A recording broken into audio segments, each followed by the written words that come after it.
I am pleased to have Kathryn Bigelow at this table for the first time, and why not? Thank you for coming. Thank you very much. This is a remarkable movie. David Denby has it right, and other people who've written about you have it right. So let's talk about it. Thank you. Where does the title come from? Where does the title come from? Well, the movie comes from Mark Boal, journalist and screenwriter, who was on an embed in Iraq with a bomb squad in 2004, and there he heard the title from the military. And they used the term to mean basically a place of ultimate pain. So, for instance, you put it in a sentence, if this bomb were to go off, we'd all be in the hurt locker. It's a place where you don't want to be. But I think it has a nice, there are nice subtleties and ambiguities in it as well. It pulls you in because you want to know what it means. Exactly. It's evocative, and yet it's, it kind of poses a question that's unanswered. So tell me how this got started. Mark, you talked to Mark and you said, damn, this could go somewhere. Well, it was something like, if you live, yeah. then I had a feeling he would come back with some pretty extraordinary information and observations, and he did, and they exceeded all my expectations.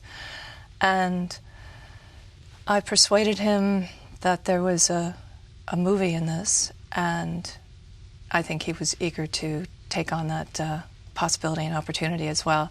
And so he began to write, and he crafted, in my opinion, he's an extraordinary writer, and he crafted this beautifully naturalistic script that was, kind of a careful calibration of many characters, one of which is the Sergeant James character, played by Jeremy Renner, that kind of shares with you both the bravado, strength, and perhaps hubris of a soldier in a combat zone, but also the price of that heroism. And my feeling was, this is a movie about men who have the most dangerous job in the world, the bomb squad in Iraq today. And that was a pretty interesting... If you can tell that story, you've got a hell of a story. You've got something. Yeah. You said once that you direct with a light touch. Meaning? Well, I think directing has so much to do with casting. And if you cast it right, let's say that's the right person for that part, then your job is, it's not that it's done, but that you're not kind of forcing something to happen. It will happen naturally. That actor will own the part, will embody the character. And so it allows you to focus on, the subtleties of the character, the ambiguities in the character, and not just, the sort of more obvious facets. In casting, you flipped it around. The best-known actors are supporting actors. The primary characters are, what would you call them? Great actors about to happen. Great actors about to happen. Exactly. Exactly. Breakout talent. Breakout. Yeah. Yeah. You wanted to do that because? Well, I've kind of done that traditionally. I started in film with Willem Dafoe. It was his first film and my first film. So I feel a kind of comfort zone working with an actor that is kind of raw and open and accessible, and there's a kind of eagerness and a kind of hunger for the character that I find also personally very exciting to work with. And so I've done it a number of times, and I was determined to do it in this, and I thought that the characters were so unique and extraordinary and had so many complexities and ambiguities. I also wanted the audience not to come to those characters with the kind of usual familiarity of, well, this is an actor I've seen in X, Y, and Z. He can't die till the end. And so it creates another level of suspense and tension that I think is really valuable. Did they surprise you? They exceeded all my expectations. They were extraordinary, yeah. And what did you most want for them to convey? Well, each one, it's a kind of separate and unique characterization, but predominantly truth and honesty. Yeah. And a kind of courage and a heroism that is maybe unquantifiable. I mean, just, to really embody the character as scripted, and they did. One of the interesting things is that in dealing with this kind of action, and in terms of the real-life character who might do that, who the actors have to inhabit, you don't know whether personality is bravado simply because it's it's the nature of personality, or in fact it is to mask abject fear. Exactly. I mean, you don't know, is that a survival mechanism? Right, exactly.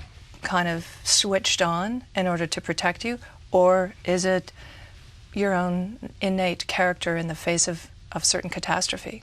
So, I don't know. It's sort of unquantifiable. I think it's difficult to generalize. You went with this from the beginning, and how many script? You went through about 17 drafts of script.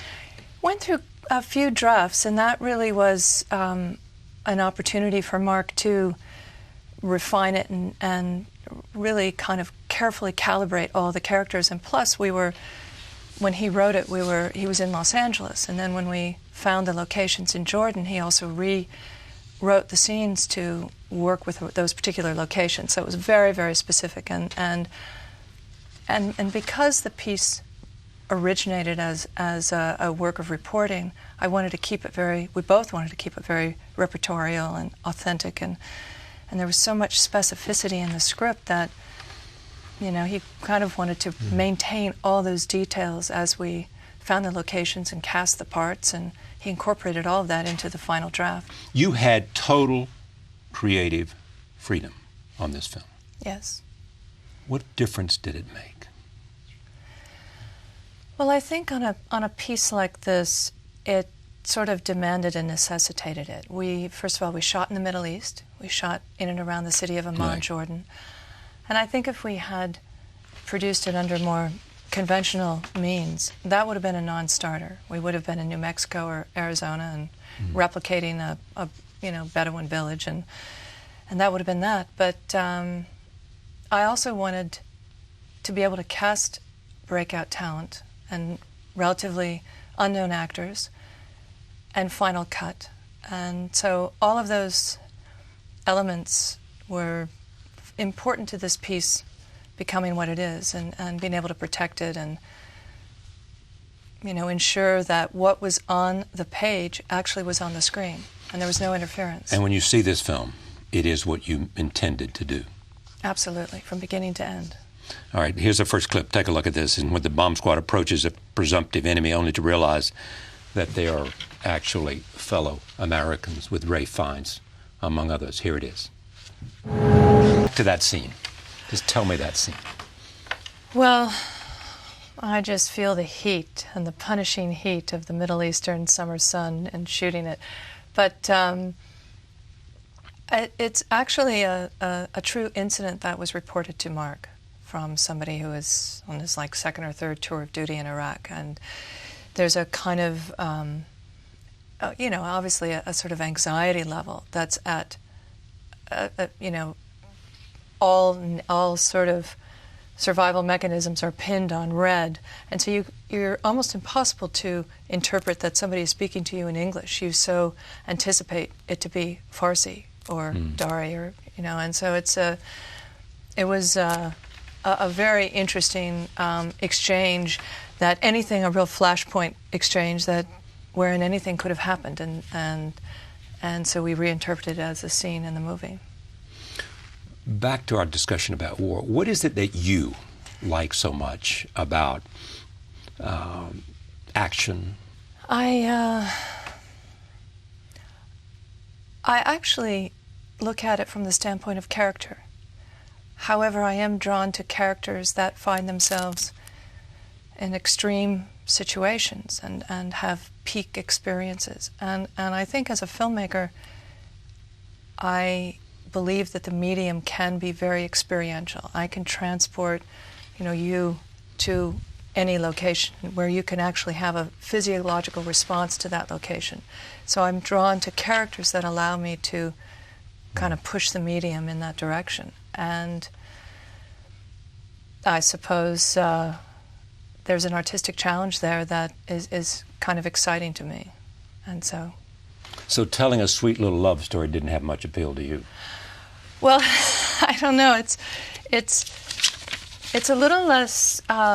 It's not that it has less appeal. I think there's can be magic and profound revelation and resonance. But certainly in the case of The Hurt Locker, the opportunity to be topical and relevant and experiential and transport you and the audience into Baghdad, into life, and see life from a boots on the ground. This is a day in the life of a bomb tech, a man who has the most dangerous job in the world, was a pretty enticing opportunity. If you could talk to the 5 best at this, dismantling bombs with all the fear, what would be the commonality? Would there be a personality trait? Would they be, as your movie reflects, 3 different people of different personalities, all who come together in one common story? All drawn to the same profession. I would have to say, if one was to, kind of reduce it to a description, I would say calm under pressure. The ability to make absolutely critical decisions in seconds under extreme pressure, where you realize almost doesn't count. There is zero margin for error. And you have a mindset and a mental framework that allows you to do that. What most people in the world would be running from, you walk toward. You have that capacity, I suppose, to compartmentalize. Right. You're walking towards danger. You'd say they call it the lonely walk. Exactly. Walk me through the lonely walk. Well, kind of loosely speaking, the bomb disarmament protocol is about a 300-meter containment. Right. The ground troops stop the war for you. They've identified a suspicious object. Maybe it's a rubble pile. Maybe it's 2 wires sticking up out of a garbage bag. Who knows what it is? They've called in the coordinates. The bomb squad comes in. The war has stopped. You put on your bomb suit, which weighs about 100 pounds, and your helmet, limited oxygen, and you take that walk. And you're calling out your distance so that your teammates understand exactly how far you are from the improvised explosive device. And at about 100 meters, life is as you would imagine. You're safe, you're fine, you're hot. At 50 meters, generally you're thinking about your family. You're having many reflective thoughts, trying to kind of come to peace with who you are and what you're about to do. And what you're about to do. At about 25 meters into the from that to the IED, according to the bomb techs, they call it the point of no return. Nobody other than your own wit and ingenuity can save you if anything were to go wrong. It takes an extraordinary individual, in my opinion, to be able to withstand that kind of pressure. I wonder how the Army chooses who has the requisite skills to do this. Well, from what I understand, they have passed, they have scored very high on IQ tests. You're invited into the EOD because of your score. Right. And you're either invited to disarm nuclear bombs or improvise explosive devices. And since at 2004, when Mark was on his embed, that was, the roadside bombs and IEDs are sort of the weapon of choice of the insurgency. It is a war of bombs. And the bomb squads, there were, I don't know, perhaps 12 to 15 squads at the time, I think, when he was there, and they go out every day 10 to 12 times, if not more. They have 10 to 12 experiences per day. Per day. And, that's what they do. I mean, it's pretty extraordinary. Yeah, and so you're invited into this very elite profession. Yeah, part of this story, though, is the relation between these characters and their thinking about, and I wonder how long you could do this, they're thinking about going home. And what risk are we taking, and are we going to make it through whatever, 48 days or whatever it is, right? Yeah, we come to know them. The movie opens where we have 38 days left in their tour of duty. And each one reacts to that probability differently.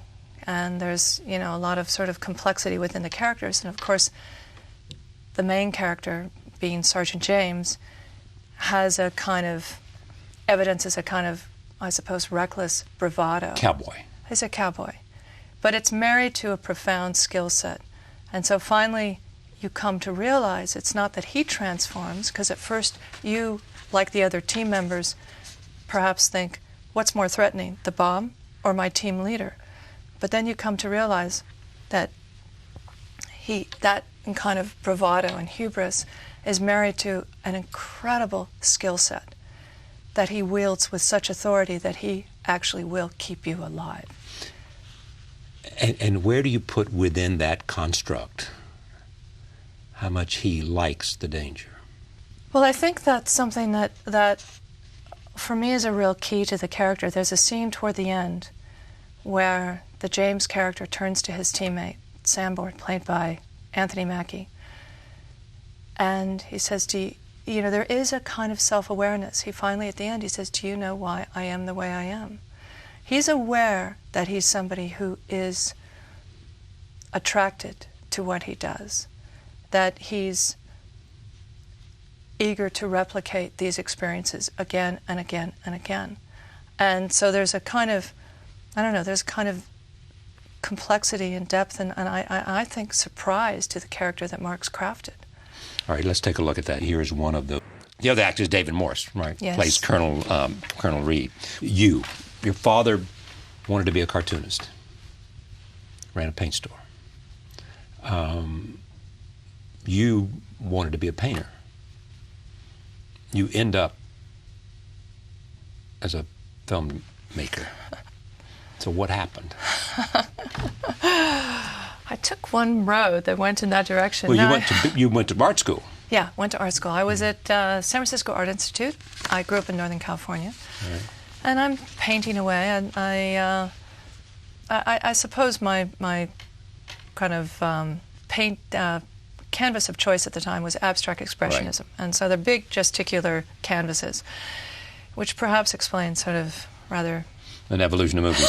Yeah, right, a large gesticular film.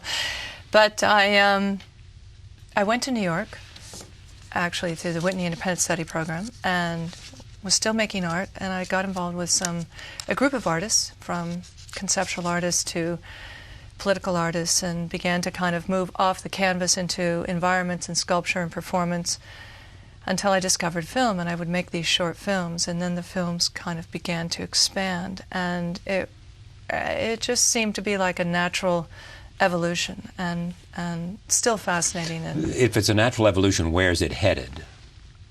Good question. I wish I could answer that. Well, I think, the exciting thing for me about Hurt Locker is the fact that it's both topical and relevant, and yet entertaining, so that you can actually combine, a kind of incredibly suspenseful piece of filmmaking with substance.